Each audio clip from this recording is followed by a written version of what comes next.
I'm just struck by it's on. I think it's on the Mince Group website. The game you created called Kleptocracy, which it's not a funny game, but it's a true game that, and maybe you'll take us through how you designed it, what your thinking was, because it's an amazing expose, like a kind of like a classic comic of international crime, how people steal money, how they hide money, how they move money around, and how they spend it. It's just I commend it to everybody to not just play it, but to embrace it, understand how big the industry is, the corruption industry, and how it works. And I wonder if you could take us through your thinking in designing the game and actually how the game works. Yeah, among the victims that we work for are governments sometimes who want to pursue the corrupt public officials, let's say, who've just been thrown out of office. We started to think that we were seeing some patterns happening over and over. We thought maybe we could do something in the public interest. Maybe we could create some kind of visualization of these patterns we were seeing.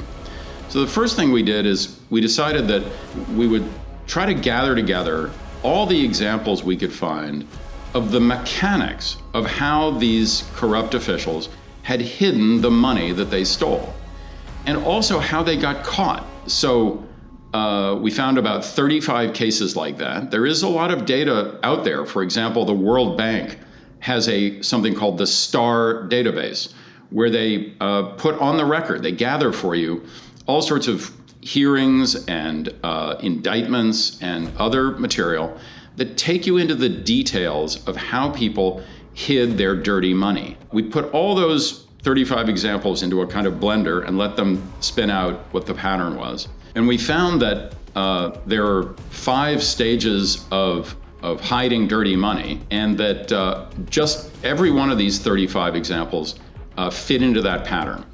So we looked at that for a minute and thought, wait a minute, we could make a game out of this. And we did. It's called Kleptocrat. We released it for free in the Apple App Store and elsewhere as a kind of a public service, saying to whoever wants to play that we think this will help you spot dirty money flowing around and help to expose it. You play our game as the bad guy, as the corrupt official. And we thought this would be a way to draw you in to the kinds of choices that a corrupt official faces when they have to hide the money and so on.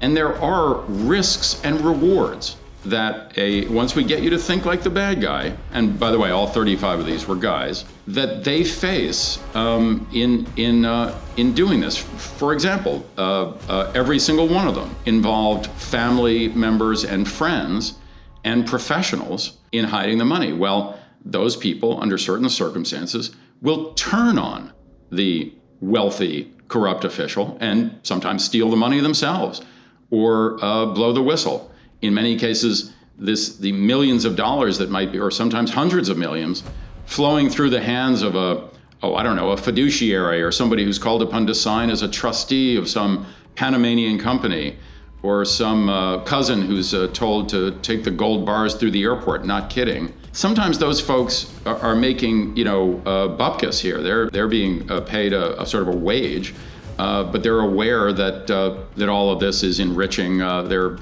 cousin or client. And sometimes that puts them in the mood. If we come along later, knock on their door, walk down the beach in the Caymans, knock on their door. Sometimes people we find are willing to help us, and we put all those kinds of insights